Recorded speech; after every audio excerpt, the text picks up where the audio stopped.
Welcome back to topic 9, which is all about after school enrichment. This segment is all about auditions, whether or not to audition, how to manage auditions, how to announce auditions, and so on. There's lots to say about auditions, and I have lots of thoughts and ideas for you. So, the first thing to talk about is to audition or not to audition. That is the question. I talked earlier about recruiting, and my personal philosophy is that I want as many students as possible in my ensemble. I happen to think music is great, and I want to expose as many students as possible to how fun it can be. And so, for my personal practice, I do not audition students to enter my ensemble. That said, I know a lot of really good and valid reasons to audition for your ensemble. Not only for sound quality and musical ability, but also for behavior, especially if you're talking about a large group. And if we talked about physical space management in the past segment, if you don't have anywhere else where you can rehearse your ensemble rather than your own classroom, maybe auditions are a way to limit the group size to make it a safe space for the quantity of students that you have in your ensemble. So again, I personally do not audition students to join my ensemble, but there are many valid reasons that you might want to consider in order to audition for students to enter your ensemble. That said, I do have in the spring, I always try to offer a song with solo singing parts. I try to do a song that has multiple solo singing parts, not just one. And I do audition for those solo parts. So whilst anyone can join the ensemble, you do have to audition for that solo part. And here's how I do it. So I use Flipgrid for the auditions, which is a great time saver, because I've done it in the past where students have auditioned during rehearsal or before or after school on non-rehearsal days or in between classes, and it just became a lot to keep up with. And then when my school started using Flipgrid, we used it a lot for auditions, and it's really, really helped. So the way I set it up is, here's the lyric sheet for the song I wanted them to audition for. Here is an audio track that I wanted them to sing along with. And they recorded themselves singing just a small segment. I did keep it open where other students in the group could view each other's videos. My philosophy behind that was, if you're willing to have an audition to solo sing in front of a large audience, then you first have to be prepared to be vulnerable enough to have your peers watch your audition video. And we did have a long conversation in rehearsal before I opened up the Flipgrid auditions about digital citizenship and being respectful. And if you do go view other people's videos, to do it out of respect and encouragement for your friends. So that was definitely a conversation that we had beforehand. Before I did that Flipgrid audition, I explained the qualifications of what I was looking for up front. I said, I'm looking for good tone quality, I'm looking for good pitch control, and I'm looking for good enunciation. And so the students knew what kind of singing I was looking for in advance. I told them explicitly what I was listening for. I also explained the process. I showed them the Flipgrid ahead of time. I showed them myself making a video so that they knew exactly what steps were involved in that process. If you don't use Flipgrid, maybe you explain ahead of time. There's going to be a small group of 5 people, and you're going to sing one at a time in front of those 5 people, and then I'm going to have the next person come in, or you're going to wait in the hall. So whatever your process is, explain that up front. The more students are prepared with those details, the less anxiety they'll have about that audition.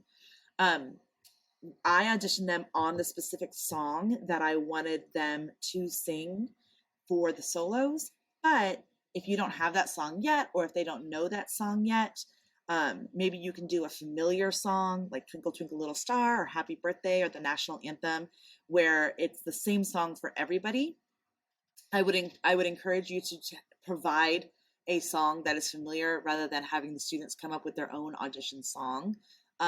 If it is an audition for something like a solo, I gave my students a lot of practice in whole group first, so they were very familiar with the song before I had them audition on that actual song.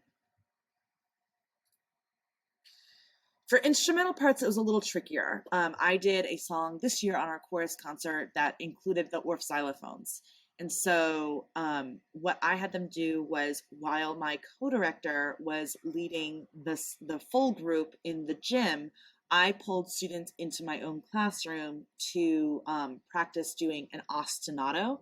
And I got to do it the same ostinato, but many students all at the same time. I have 12 xylophones. So I pulled out 12 students at a time and had them all doing the same. It was a crossover ostinato, and I was able to gauge really quickly who was able to do it and who was not. The Orff arrangement had lots of different pieces, but I started with that ostinato as one of the trickier parts to see if they could kind of handle those other parts. If you don't have a co-director, or if you don't have the ability to pull groups out during rehearsal, one thing you can consider doing is kind of incorporating it into your classroom practice, or doing it before school or after school. Like I said, with the solo auditions, that with the instruments, you can do a lot more all at once because it's a lot more visual to see if they're actually playing the right pitches at the same time. Sometimes I find it necessary to have callbacks, and this is simply because, for a couple reasons. One, online, you can't quite hear the full sound quality of your students. I had a lot of students who really surprised me with their singing online with the Flipgrid auditions this year. I didn't know that they could sing like that solo. And so I wasn't prepared for choosing between so many really good singers. So I wanted them to sing in person for their callback. The other reason I had a callback was to have them sing in front of the whole chorus to see who could handle singing in front of their peers and singing in front of a large group. And that kind of helped me decide who would be able to sing in front of the large audience for our concert. And then last but not least is the idea of having understudies and backups. So like I said, I had a lot of students really surprise me. And so I kept a list of students who did a really good job on the solo. And it just so happened that one of my 3 soloists from this year was able to come to the after school program in the evening. And then she told me ahead of time she was going to be absent from school for the in-school performance that we put on for the students. So I was able to give a heads up to one of the understudies ahead of time and say, hey, this student's not going to be here for our morning performance. Would you be willing to sing as a backup for the morning performance? And that student was delighted to do so.